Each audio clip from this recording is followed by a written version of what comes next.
They gave him 48 hours, 48 hours to bow, to break, to surrender, 48 hours to silence the fire of a continent that has begun to rise.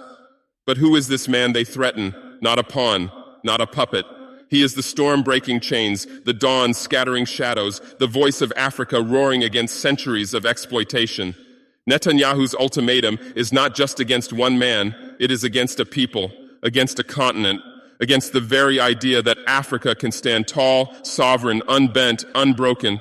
They believe deadlines and ultimatums will shake us. But time has always been the weapon of the oppressor, counting the days of slavery, measuring the years of colonization, ticking the clock of exploitation. Now Africa measures time differently, not in hours of surrender, but in centuries of resistance, not in ultimatums, but in uprisings, not in fear, but in faith. 48 hours may pass, but Traoré will remain, and with him the seeds of unity, the fire of liberation, the unshakable truth that Africa cannot be silenced again. So let the world hear.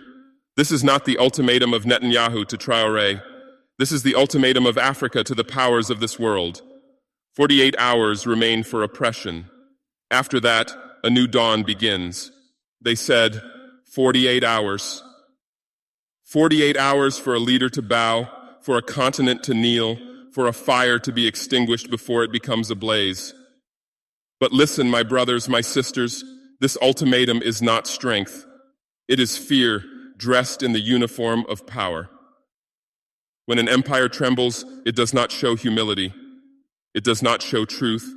It hides its weakness behind the mask of deadlines, behind the cold ticking of a clock. History has shown us this before. Pharaohs gave ultimatums to Moses. Colonizers gave ultimatums to kings who resisted. Dictators gave ultimatums to those who dared to dream of freedom. And every time those ultimata collapsed like sandcastles before the tide of justice. The oppressor believes that time belongs to him. He believes he can measure our courage with a clock, that resistance will wilt under pressure, that liberation can be negotiated in hours. But Africa has lived through centuries of chains, centuries of hunger, centuries of silence. What is 48 hours to a people who have survived 400 years of exile, 500 years of plunder, and uncountable nights of humiliation? This ultimatum is not about Traoré alone. It is about silencing a generation. It is about warning every voice that dares to rise, every nation that dares to break free, every people that dares to stand tall.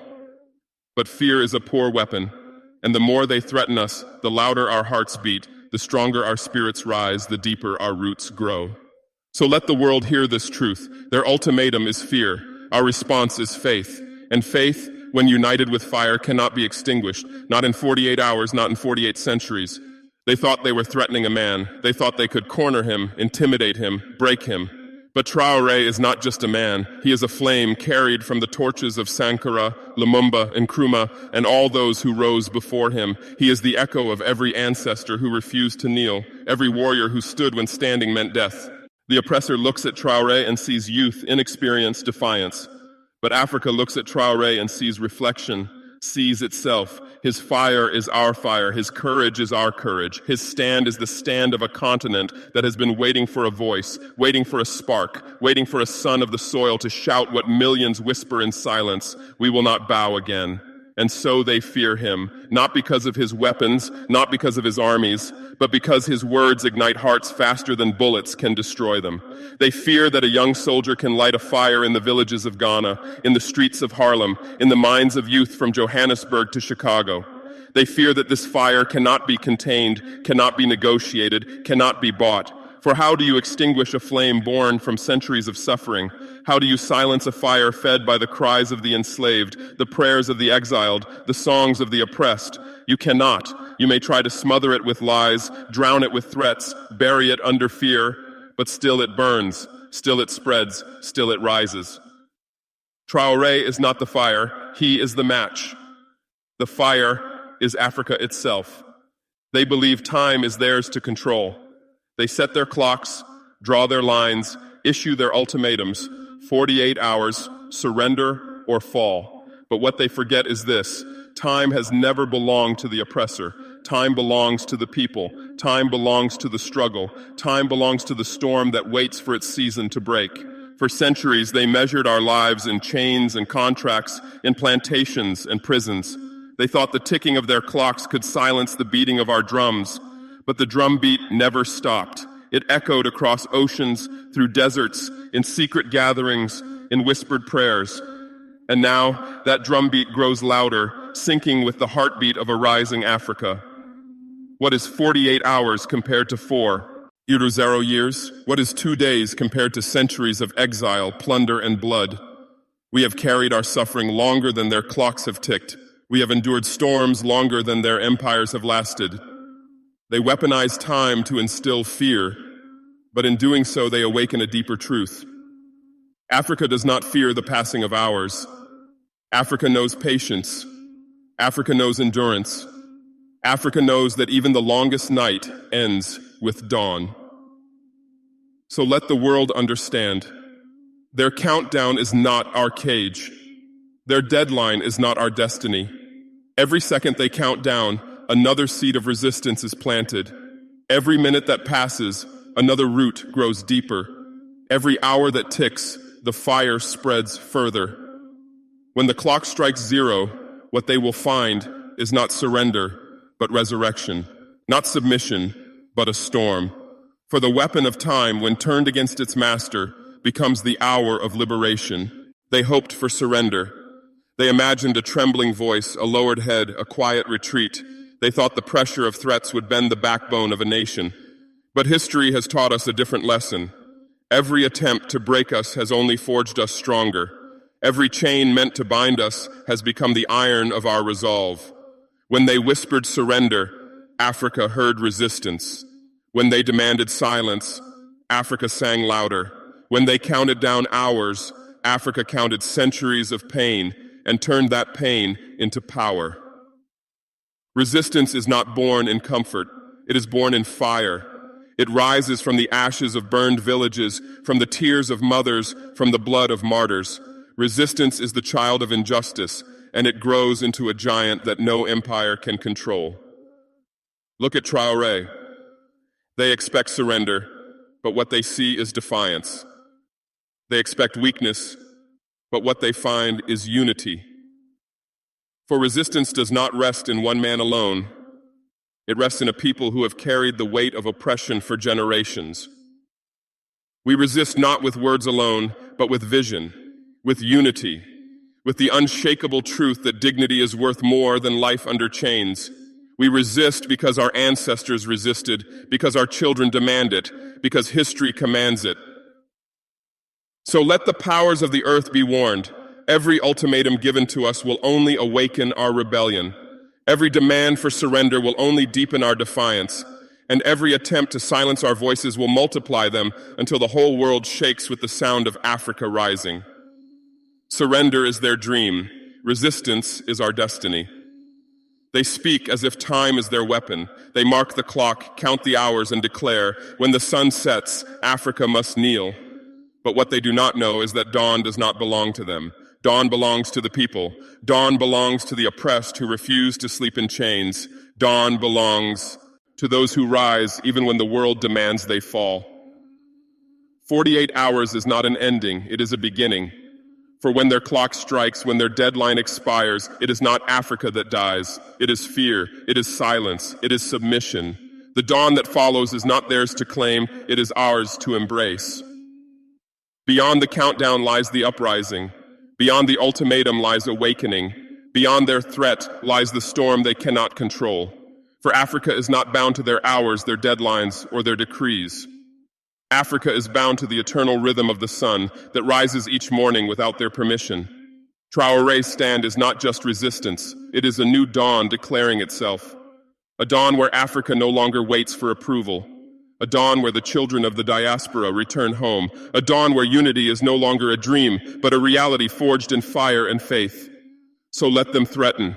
Let them count hours. When the clock runs out, Africa will still be standing, unbroken, unbent, unbowed. And in that dawn, it will not be Traoré who faces judgment. It will be the oppressor, trembling before the light of a continent reborn. The dawn beyond 48 hours is Africa's answer to centuries of darkness. They believe they are the ones who set conditions. They believe they alone speak with authority. They deliver ultimatums. 48 hours, surrender, or fall. But now, it is Africa's turn. Now it is our voice that echoes across deserts and oceans, across parliaments and palaces, and our ultimatum is not wrapped in fear, it is wrapped in truth. For centuries, the world has commanded us. They have stolen our gold, our diamonds, our children. They have written our borders, dictated our destinies, and fed us crumbs from the table of our own wealth. But the age of silence is over. The age of surrender is dead. Africa now delivers its own ultimatum. To the world we say no more. No more plunder disguised as partnership. No more chains disguised as aid. No more empires disguised as friends. Either stand with Africa in dignity, or stand against Africa and face the storm that follows. Our ultimatum is not measured in hours. It is measured in centuries of pain, centuries of resistance, centuries of blood, and it carries the weight of 1 billion voices rising together saying, "We will not kneel." This is Africa's final ultimatum. We choose freedom over fear, unity over division, dawn over darkness. The fire is already lit, the seeds already planted, the storm already moving. The world must decide, join the rising or be swept away by it. For when Africa speaks now, it is not a whisper, it is thunder, it is prophecy. It is the sound of chains breaking, roots deepening, and a continent rising to claim its rightful place. The ultimatum belongs to us, the future belongs to us, and Africa will not wait. The most powerful force rising today is not the threat of Israel, France, or even America's covert pressure. It is the African youth. Across Burkina Faso, Mali, Niger, and beyond, millions of young Africans are no longer willing to live under the chains of dependency and humiliation. They are armed not just with courage, but with clarity. They see through the lies of Western democracy, where sovereignty is promised but submission is enforced. They are declaring in villages, towns, and on digital battlegrounds, we are not slaves, we are Africa's future. Prime Minister Netanyahu's threats, warnings, and deadlines are built on the assumption that African leaders will be too afraid to resist. But he does not understand the tide that is rising beneath him. Ibrahim Traoré is not standing alone. He is the symbol of an entire generation that is ready to sacrifice everything for dignity. This youth-driven awakening is Africa's final frontier of liberation, a revolution of consciousness that cannot be bombed, bribed, or silenced. This is why the threats from foreign powers ring hollow. The youth are not merely spectators, they are participants in shaping a new Africa. They are farmers and soldiers, coders and students, thinkers and builders. Their collective voice says, we choose sovereignty, we choose freedom, we choose Africa. The West may still hold weapons and money, but Africa's greatest weapon today is its awakened youth. Netanyahu's 48-hour ultimatum may mark the beginning of a confrontation, but it is also the beginning of Africa's irreversible march toward liberation. And when the youth move as one, no empire on earth can stop them.